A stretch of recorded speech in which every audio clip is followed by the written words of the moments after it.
오늘 하나님이 주신 말씀은 구약성경 사무엘상 16장 11절에서 13절 말씀입니다. 구약성경 사무엘상 16장 11절에서 13절 말씀, 우리 하나님의 말씀을 한 목소리로 읽도록 하겠습니다. 또 사무엘이 이새에게 이르되 내 아들들이 다 여기 있느냐? 이새가 이르되 아직 막내가 남았는데 그는 양을 지키니이다. 사무엘이 이새에게 이르되 사람을 보내어 그를 데려오라. 그가 여기 오기까지는 우리가 식사 자리에 앉지 아니하겠노라. 이에 사람을 보내어 그를 데려오매 그의 빛이 붉게 눈을 빼어나고 얼굴이 아름답더라. 여호와께서 이르시되 이가 그니 일어나 기름을 부으라 하시는지라. 사무엘이 기름 뿔병을 가져다가 그의 형제 중에서 그에게 부었더니 이날 이후로 다윗이 여호와의 영에게 크게 감동되니라. 사무엘이 떠나서 라마로 가니라. 아멘. 어린아이들에게 읽어주는 동화 가운데 이런 제목의 이야기가 있습니다. 수탉과 여우입니다. 혹시 아십니까? 어느 날 여우 한 마리가 지붕 위에 있는 수탉에게 이야기합니다. 믿음직스럽고 씩씩하고 똑똑하게 보이는 수탉아, 내가 참 풀기 어려운 수수께끼가 하나 있는데 너는 참 똑똑해 보여서 이 문제를 좀 풀 수 있을 것 같은데 내려와서 이 문제 좀 풀어줄래? 라고 얘기했습니다. 그러자 그 칭찬을 들은 수탉이 기분이 좋아서 알았어, 내려갈게 하고 지붕에서 내려가자마자 어떻게 되었을까요? 여우가 수탉을 잡아먹었습니다. 이런 어린이들의 동화입니다. 근데 이 동화를 얘기해주면 아이들이 이런 질문을 합니다. 제 아이에게 해줬더니 그럼 아빠 수탉이 꼬꼬댁하고 죽었어? 꼬끼요하고 죽었어? 라고 물어보거나 아니 닭이 날아가면 됐지 왜 안 날아가고 거기서 잡혀먹어? 라는 순진한 질문을 하죠. 이 동화가 사실은 오히려 우리 어른들에게 더 중요한 교훈을 주고 있습니다. 직설적으로 말씀드리면 여러분에게 칭찬하고 좋은 말 해주는 사람들 조심하라라는 이야기입니다. 책은담이라는 옛 고서에 이런 말이 있습니다. 나를 추켜 세우는 사람은 나를 해치는 사람이고 나를 지적하고 깨우쳐주는 사람은 나의 스승이 될 수 있다. 여러분 주변에 여우를 조심하십시오.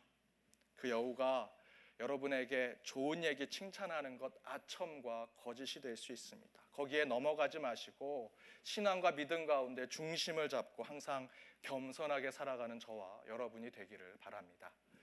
우리 옆에 있는 분들과 이렇게 인사 나누기 원합니다. 주변에 여우를 조심하십시오. 아첨과 거짓에 넘어가지 마십시오. 예.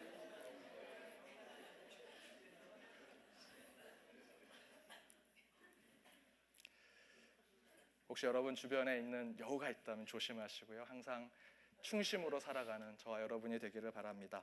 말씀 전하도록 하겠습니다. 이번 주부터 10주 동안 다윗과 사람들이라는 제목으로 말씀을 전하도록 하겠습니다. 오늘은 다윗과 사무엘에 대한 말씀입니다. 소제목은 이름을 부르시는 하나님, 이름을 부르시는 하나님입니다. 베들레헴이 들썩거립니다. 라마에서 이스라엘의 마지막 사자이자 제사장인 사무엘이 온다는 소식이 이 작은 마을 베들레헴에 전해졌기 때문입니다. 이름만 들어도 두렵고 범접할 수 없는 사무엘이 남쪽의 작은 마을인 베들레헴에 온다는 것입니다. 당시의 사무엘은 지금의 로마 카톨릭의 교황과 같은 인물입니다. 그 교황이 오시면 나라가 들썩거리지요. 또한 나라의 지도자와 같은 역할도 하고 있었습니다. 요즘 대한민국은 대통령 선거로 북적북적합니다. 그 후보가 오면 사람들이 정말 물빛듯이 몰려옵니다. 그 이상으로 사무엘이 가는 곳마다 사람들이 모였습니다. 그러나 사무엘은 정말 만나고 싶은 사람이지만 또한 한편으로는 불의 사자, 하나님의 사람이기 때문에 때론 두렵고 그를 만나는 것이 떨립니다. 그래서 베들레헴 사람들이 이렇게 얘기합니다. 무엇 때문에 하나님의 사람 사무엘이 우리 마을에 오는 것일까? 좋은 소식을 전해주러 오는 것일까? 아니면 나쁜 소식, 심판과 재앙을 내리러 우리 마을에 오는 것일까? 한쪽의 사람들은 두려움을 갖고 있고 다른 한쪽의 사람들은 기대와 소망을 갖고 있습니다. 실제로 사무엘은 마지막 사사로 이스라엘 정교일치 사회, 정치와 종교가 하나 되어서 나라를 지배하던 시절에 지도자적인 역할을 했던 사람이기 때문에 사실은 무섭고 두려운 존재였습니다. 그가 움직이고 행동하고 말하는 것은 이스라엘 곳곳에 소문이 퍼지고 사람들 입에 오르락 내리락 했습니다. 그의 말은 곧 법이요 질서였기 때문입니다. 그런데 얼마 전에 이 불같은 하나님의 지도자인 사무엘이 당시 왕이었던 사울 왕과의 관계를 끊고 하나님의 심판을 예언하는 것이 곳곳에 소문에 퍼졌습니다. 성경에 이렇게 기록되어 있습니다. 사무엘상 15장 34절에서 35절입니다. 함께 읽어보도록 하겠습니다. 이에 사무엘은 라마로 가고 사울은 사울 기브야 자기 집으로 올라가니라. 사무엘이 죽는 날까지 사울을 다시 가서 보지 아니하였으니 이는 그가 사울을 위하여 슬퍼함이었고 여호와께서는 사울을 이스라엘 왕으로 삼으신 것을 후회하셨더라. 이스라엘 사람들이 왕을 세워달라고 해서 사울을 왕으로 세웠는데 이 사무엘이 끝내는 더 이상 이 사울이 잘못을 많이 하니 더 이상 당신을 보지 않겠다. 하나님께서도 사울을 이스라엘 왕으로 삼은 것을 후회하고 계신다라는 이런 사건들이 있었습니다. 이 소문이 이스라엘 곳곳으로 퍼졌습니다. 이런 상황에서 사무엘이 베들레헴에 간다라는 것입니다. 참으로 불편한 일입니다. 좋은 소식을 가져올 것인지 아니면 하나님의 심판과 재앙의 소식을 가져올 것인지 불안과 기대가 교차하면서 사무엘을 기다립니다. 베들레헴에서 왕을 뽑을 것인지 아니면 사울 왕을 폐위시켰던 그런 모습대로 이 베들레헴에 또한 심판을 내릴 것인지. 이에 베들레헴의 장로들은 사무엘의 방문에 예민해져 있습니다. 신경이 날카롭습니다. 그래서 성경은 이렇게 기록하고 있습니다. 사무엘상 16장 4절입니다. 함께 읽겠습니다. 사무엘이 여호와의 말씀대로 행하여 베들레헴에 이름에 성읍 장로들이 떨며 그를 영접하여 이르되 평강을 위하여 오시나이까. 성경이 이렇게 기록합니다. 그 베들레헴의 장로들이 떨며 신경이 날카로워서 예민해서 떨며 그 사무엘을 영접하면서 좋은 소식 때문에 오셨습니까? 라고 묻는 것입니다. 사울 왕을 심판한 사무엘이 베들레헴에 왔습니다. 당연히 긴장되고 걱정되고 불안한 베들레헴의 장로들이 묻습니다. 왜 오셨습니까? 평강을 위해 오셨습니까? 아니면 심판과 재앙을 위해 오셨습니까? 그때 사무엘이 말합니다. 16장 5절 말씀입니다. 함께 읽겠습니다. 이르되 평강을 위함이니라. 내가 여호와께 제사하러 왔으니 스스로 성결하게 하고 와서 나와 함께 제사하자 하고 이새와 그의 아들들을 성결하게 하고 제사에 정하니라. 걱정 마라.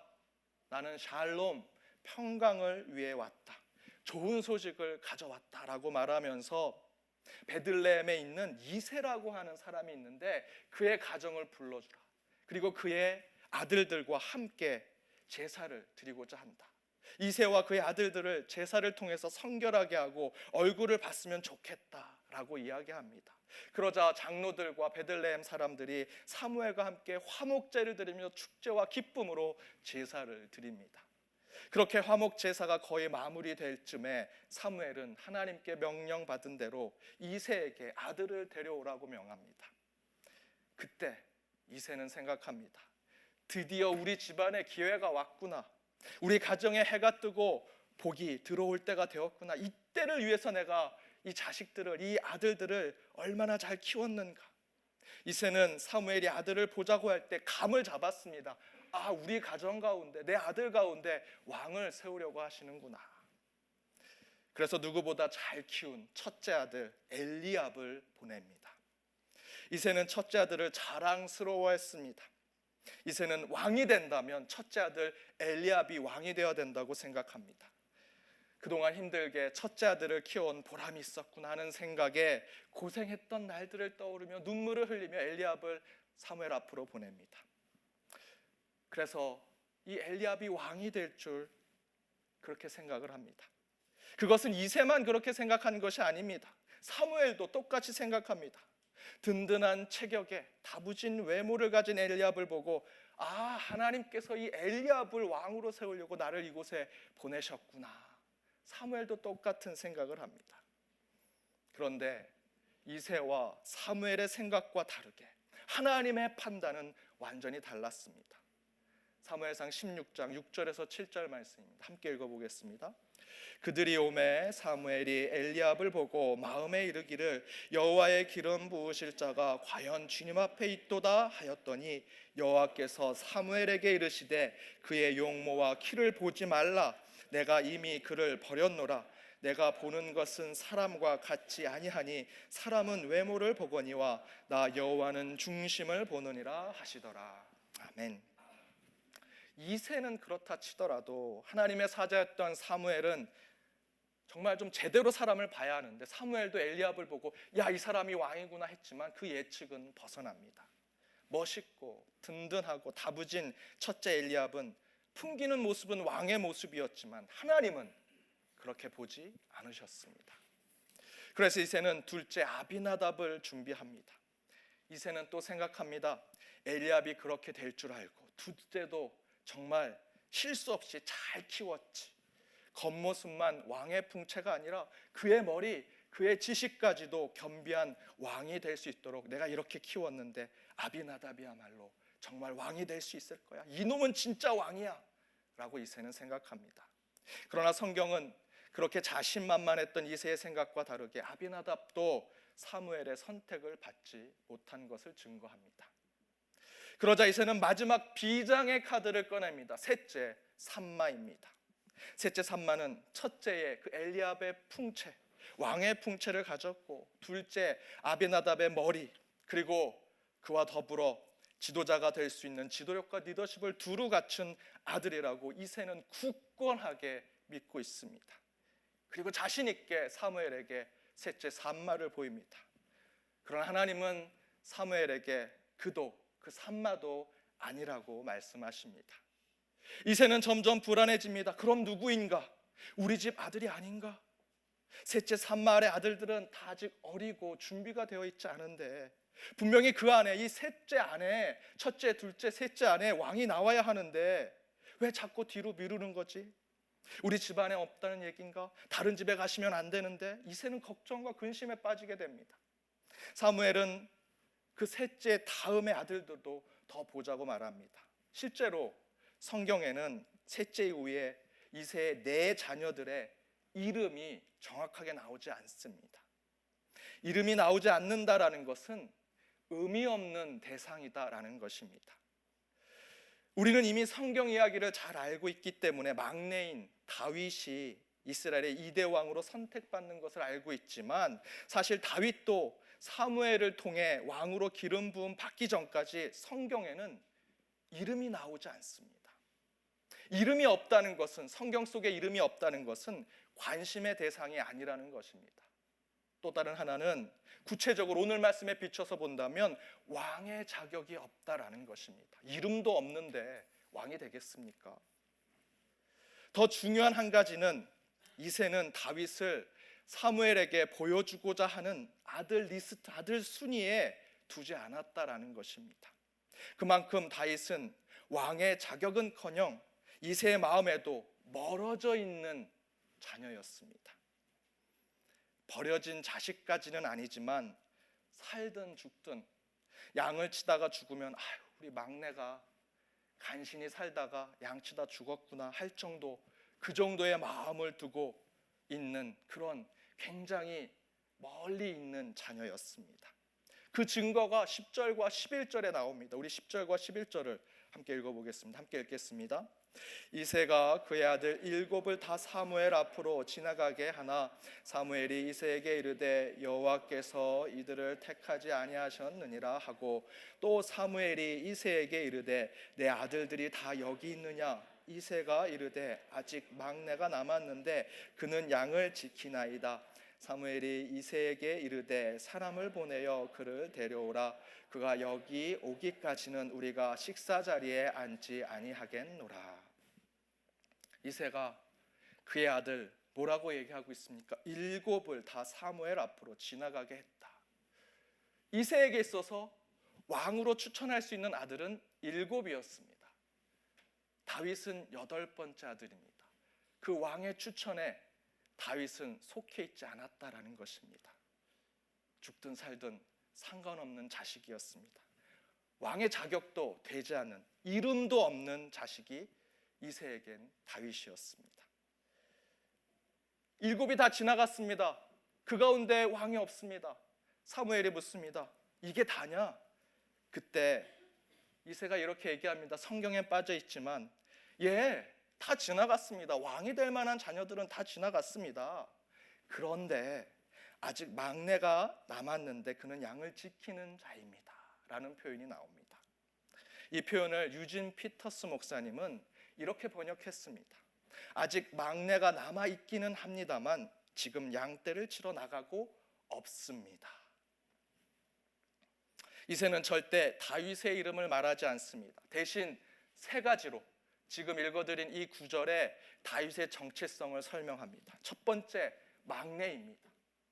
막내는 히브리어로 하카톤이라고 쓰여집니다. 하카톤이란 이 막내라는 표현이 우리가 생각하는 막내, 귀엽고 사랑스러운 그런 막내라는 표현이 아닙니다. 이 하카톤은 하찮고 그다지 중요하지 않은 사람이라는 의미를 가지고 있습니다. 이새 입장에 있어서 다윗은 하카톤, 막내, 별 볼 일 없고 의미나 가치가 없는 존재입니다. 이새에게 있어서 다윗은 하카톤, 중요하지 않은 존재로, 제일 중요한 것은 왕이 될 수 없는 아들이라고 생각했습니다. 두 번째, 양떼를 치고 있다라는 표현으로 다윗을 설명합니다. 다윗은 양치기다. 여기서 양을 치는 일, 양을 지키는 일은 별로 중요하지 않은 일을 한다라는 뜻을 가지고 있습니다. 유진 피터스 목사님은 다윗이 양을 친 양치기의 일을 이렇게 설명합니다. 양치기는 농장일 가운데 가장 힘이 덜 드는 일이요, 또 잘하지 못해도 별 해를 불러오지 않는 일입니다. 지금 시대로 말하자면 이웃집 아이를 돌보는 일이나 슈퍼마켓에서 장 보는 일 등을 해당하는 것입니다.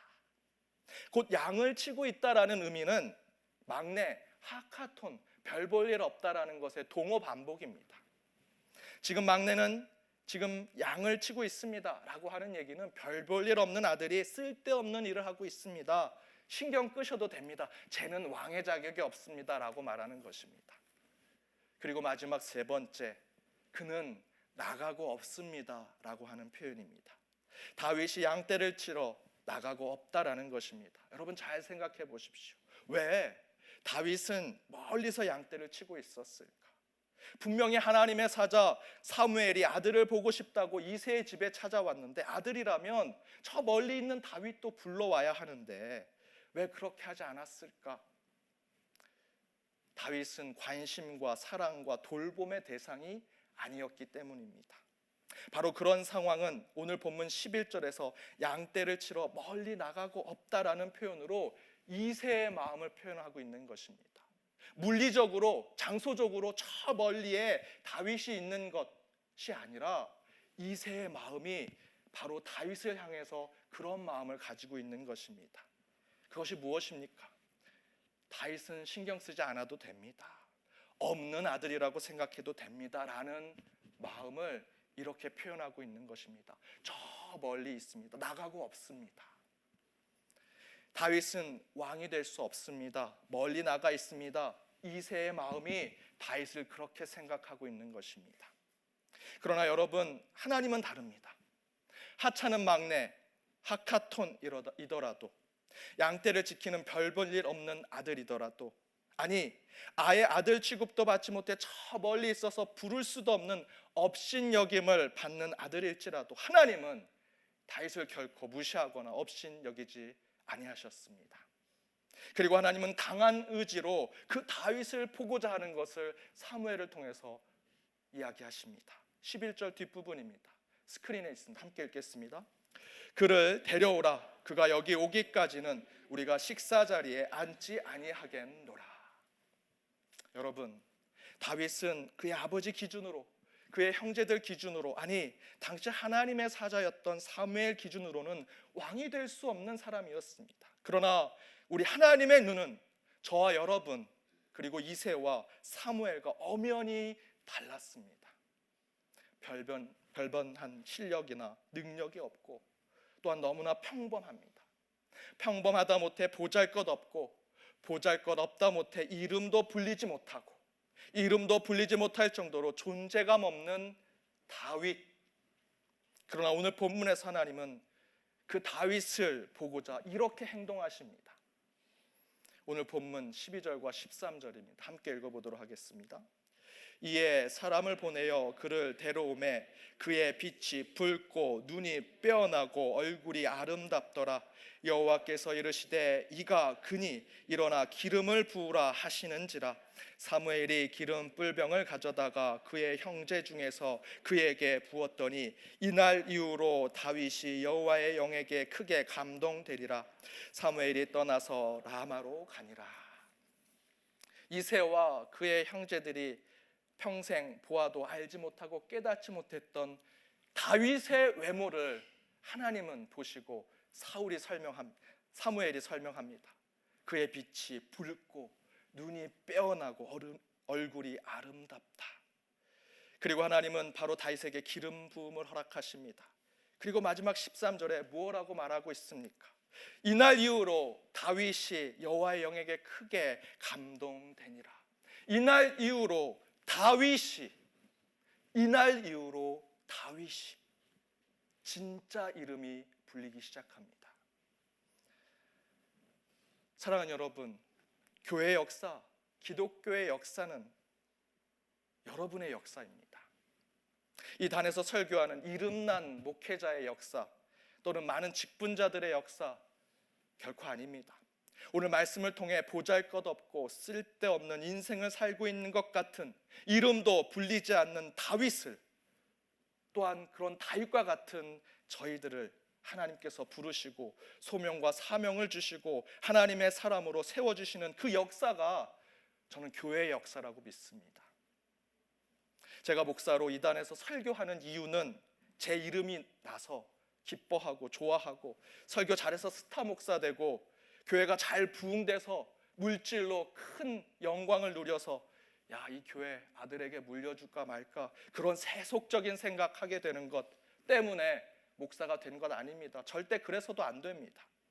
오늘 사무엘이 보여주었던 바로 그 모습, 그 역할을 하고자 저는 목사가 되었습니다.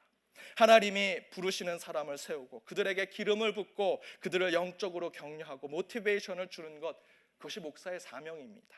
쉽게 말해서 목회자인 저는 여러분이 다윗이 되고 하나님에게 이름을 불리는 그리스도인으로 살아가게 하는 것을 저는 목회자의 일이라 믿습니다. 유진 피터스 목사님도 똑같은 말씀을 하십니다. 신앙 공동체에서 다양한 직분, 예언자, 사제, 현인, 장로, 사도, 집사, 주교 등이 있지만 교회 전체를 통틀어 가장 중요한 사람들은 다름 아니라 바로 여러분, 일반 평신도입니다.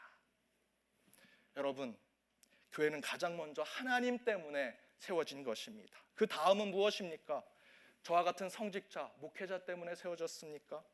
장로 세우려고, 직분자들 세우려고 교회 세웠습니까? 여러분 자녀들 데리고 와서 교육시키려고? 여러분 종교적 만족, 내 심성에 조금이라도 종교적으로 만족을 얻으려고 교회 세웠습니까? 아닙니다. 가장 먼저는 이 교회는 십자가에서 피 흘리신 주님의 피값으로 세워진 것입니다. 그 다음은 바로 다윗과 같이 숨어있고 멀리 있고 보잘것없다고 무시당하고 버림받고 소외받은 저와 여러분과 같은 사람을 하나님의 사람, 하나님의 자녀, 그리스도인으로 만들어 주시기 위해서 주님께서 이 교회를 세우셨다고 저는 믿습니다.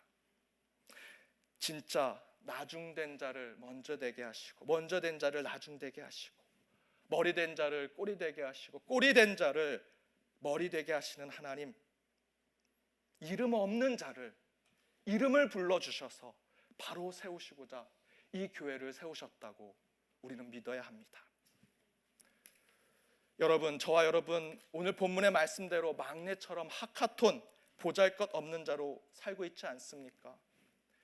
제가 교회에서나 여러분 얼굴 잘생겼다고, 얼굴 잘생긴 것도 아니지만 괜찮다고 목사님이라고 또 대접해 주시는 거, 밖에 나가면 그런 대접도 없습니다. 푸대접입니다. 푸대접. 아무도 저를 알아주는 사람 없습니다. 다윗이 아버지 이새에게 양치기로 불리는, 그렇게 쓸모없는 자로 불리는 것처럼 저희도 세상에 나가면 그렇게 쓸모없는 일을 하는 존재로 살아가지 않습니까? 저는 미국에서 수업 들을 때 특별히 발제를 맡으면 1시간, 1시간 반 이렇게 한 20페이지, 30페이지 원고를 다 준비해서 발제를 합니다. 발제를 시작하면 10분만 되면 학생들이 다 딴 곳을 쳐다봅니다. 하늘을 보고 천장을 보고 조는 학생도 있고, 그 얘기 뭡니까? 야, 네 얘기 못 알아듣겠다. 너 영어 무슨 말인지 못 알아듣겠다. 그래도 저는 끝까지 발제를 했습니다.